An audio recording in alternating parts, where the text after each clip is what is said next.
Hi friends, 7 ലോകാത്ഭുതങ്ങളിൽ ഒന്നായ ചരിഞ്ഞ ഗോപുരം. ഇറ്റലിയിലെ പിസയിലുള്ള ഈ മണിഗോപുരം ഇപ്പോൾ ഏകദേശം 4 ഡിഗ്രി ചരിഞ്ഞാണ് ഇരിക്കുന്നത്. 1990-ലൊക്കെ ഇത് 5.5 ഡിഗ്രിയൊക്കെ ചരിഞ്ഞ് വന്ന് വീഴാൻ പോയിക്കൊണ്ടിരുന്നു. അപ്പോൾ ഇത് ചരിഞ്ഞ് വീഴാതിരിക്കാനായി നിരവധി പുനരുദ്ധാരണ പ്രവർത്തനങ്ങളെല്ലാം നടത്തി.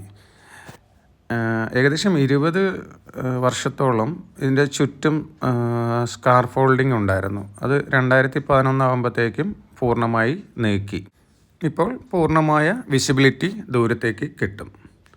ഇതിൻ്റെ ഉയരം എന്ന് പറയുന്നത് ഭൂമിയിൽ നിന്ന് ഏകദേശം 56 മീറ്ററാണ്. ഭാരമോ 14,500 ടണ്ണാണ്. ഗോപുരത്തിന് 294 പടികളുണ്ട് കേട്ടോ. അതിശയമേ അസന്ത് പോകും നീ എന്തെന്നതിശയം. Thank you.